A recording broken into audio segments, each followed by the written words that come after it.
If you've ever visited an art museum or opened a children's Bible, you probably have a very specific image in mind. You see a massive, spiraling structure, like a white stone corkscrew, piercing the clouds. Thousands of tiny workers are swarming over it, hauling stones, trying to build a skyscraper high enough to storm the gates of heaven itself. And then, the story goes, God looks down, sees their arrogance, and scatters them, confusing their languages so they can no longer understand each other. The tower falls into ruin. It is the ultimate story of human hubris.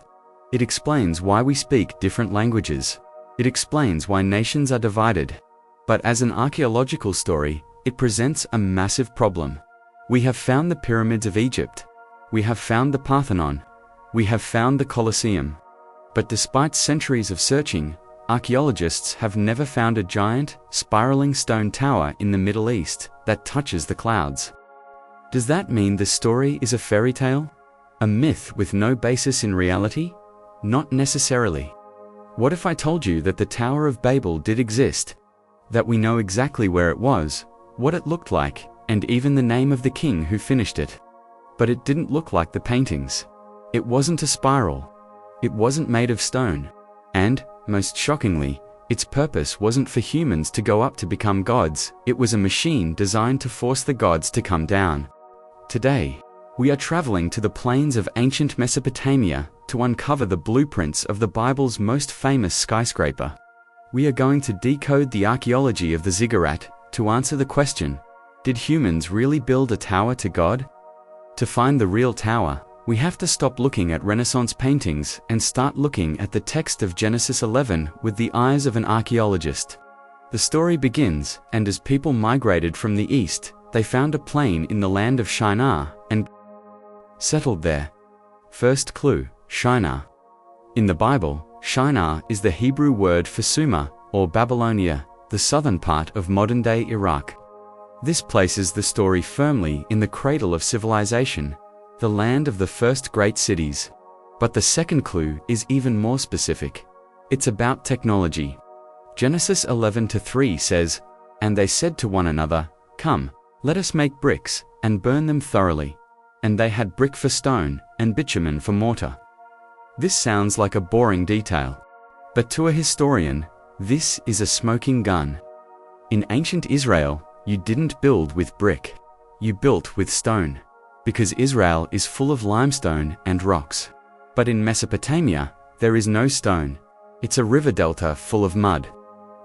To build massive structures in Mesopotamia, the ancients invented a revolutionary technology, the baked mud brick. They mixed clay with straw, molded it, and baked it in kilns to make it hard as rock. And to stick these bricks together, they used bitumen, a naturally occurring tar or asphalt found in the region. The biblical author is accurately describing, with surprising technical precision, the specific construction methods of ancient Babylon. He is telling his Israelite readers, these people in the East don't build like us. They have a different technology. So, we are looking for a massive structure in Iraq, made of baked mud, brick, and tar. And archaeology tells us exactly what that structure is. It's not a tower, it's a ziggurat. If you fly over the ruins of ancient Mesopotamia today, you will see them. Massive, square, stepped mountains rising out of the desert floor. The ziggurat of Ur, the ziggurat of Chagazanbil. A ziggurat is not a pyramid. A pyramid is a tomb, a smooth geometric shape designed to seal a dead body inside. A ziggurat is a temple, and it is solid. There are no chambers inside. It is a massive solid core of mud brick, faced with baked brick. It is built in steps or layers, getting smaller as it goes up, like a giant square wedding cake. And crucially, on the very top, flat layer, there was a small, beautiful shrine or temple, often covered in blue glazed tiles. This structure dominated the Mesopotamian skyline for 3,000 years. Every major city had one. It was the center of the economy, religion, and politics. But what was it for? This brings us to the biggest misunderstanding of the Babel story. We tend to think the tower was an act of human arrogance, an attempt to storm the gates of heaven. But in Mesopotamian religion, The ziggurat had the exact opposite function. It wasn't a stairway for humans to go up. It was a stairway for the gods to come down. The ancient Babylonians believed the gods lived in the high heavens. The ziggurat was an artificial mountain built to bridge the gap between earth and sky. The shrine at the top was a landing pad. The priests would provide food, a bed, and incense in that top shrine, inviting the god to descend from the sky, rest in the shrine, and then bless the city below. It was a machine for downloading divine favor. So, when the Bible says they built a tower with its top in the heavens, this isn't necessarily hyperbole. It's a literal description of the ziggurat's theological purpose, to connect the earth to the heavenly realm. So, did the Bible just invent a generic ziggurat story? Or is it talking about a specific one? Most scholars believe the story of Babel is a direct reference to the most famous, most massive ziggurat of them all, the ziggurat of the city of Babylon itself. Its name was Edamananki in Sumerian. This means the temple of the foundation of heaven and earth. This wasn't a myth. It stood in the center of Babylon. It was a colossal structure. Archaeologists have found its foundations. It was a perfect square at the base, 91 meters, 300 feet on each side. It rose 91 meters into the air. That is the height of a 30-story modern building. Made entirely of mud brick, it had 7 distinct levels, each likely painted a different color to represent the planets. We even have an eyewitness account. The Babylonian king Nebuchadnezzar II restored this tower around 600 BC, and he left a commemorative cylinder boasting about it. Listen to what Nebuchadnezzar wrote on this artifact, known as the Tower of Babel Stele. I made it the wonder of the people of the world. I raised its top to the heaven, made fast its doors. To raise up the top of Edamananki that it may rival heaven, I laid my hand to it. Compare that to Genesis 11:4. Come, let us build ourselves a city and a tower with its top in the heavens. The biblical writer is almost quoting the Babylonian propaganda verbatim. When the Jewish people were exiled to Babylon in the 6th century BC, they would have seen this massive, colorful, terrifying tower dominating the skyline. They would have heard the Babylonians bragging that it rivaled heaven.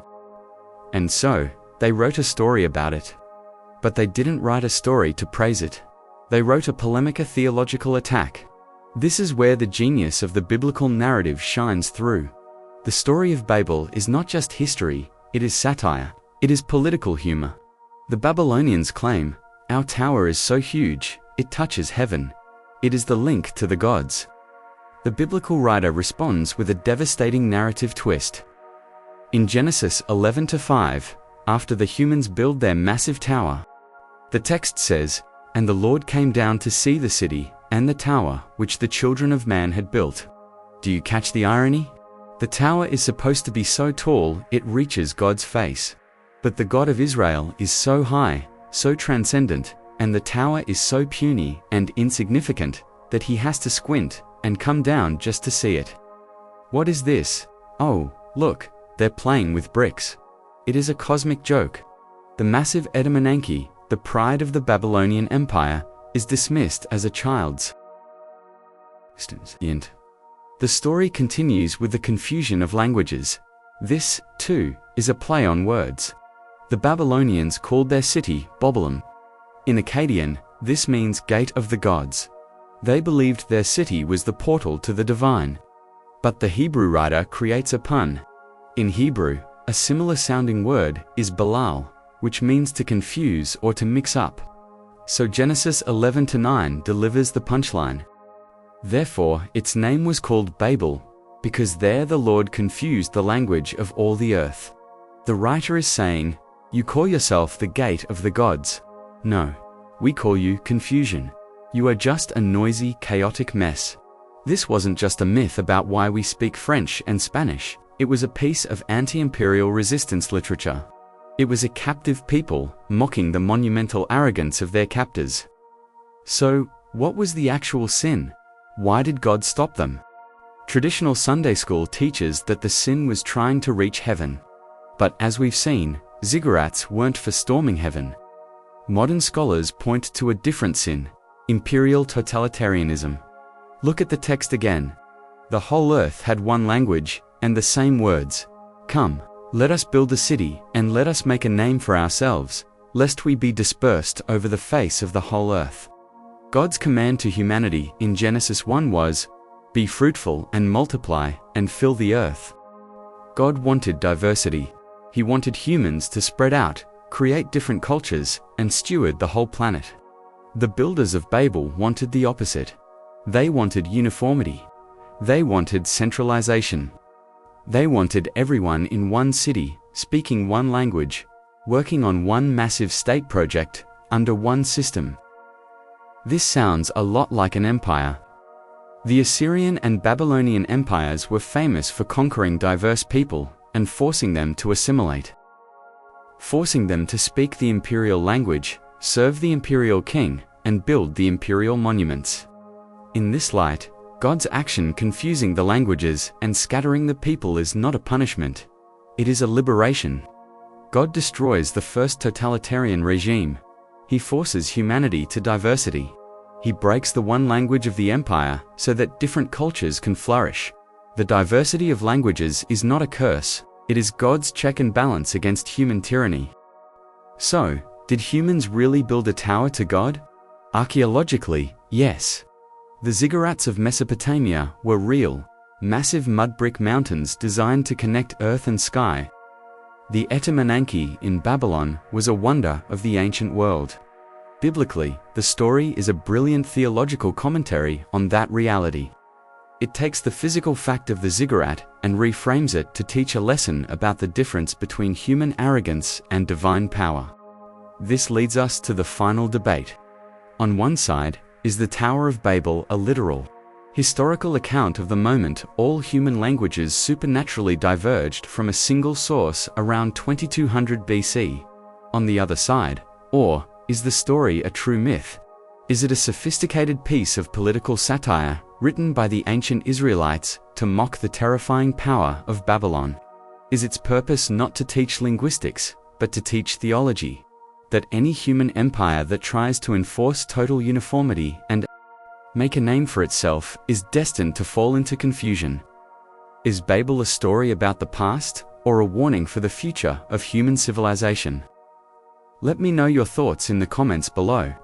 If you found this deep dive into the architecture of the Bible fascinating, please hit that like button and subscribe for more content that uncovers the real history behind our most famous stories.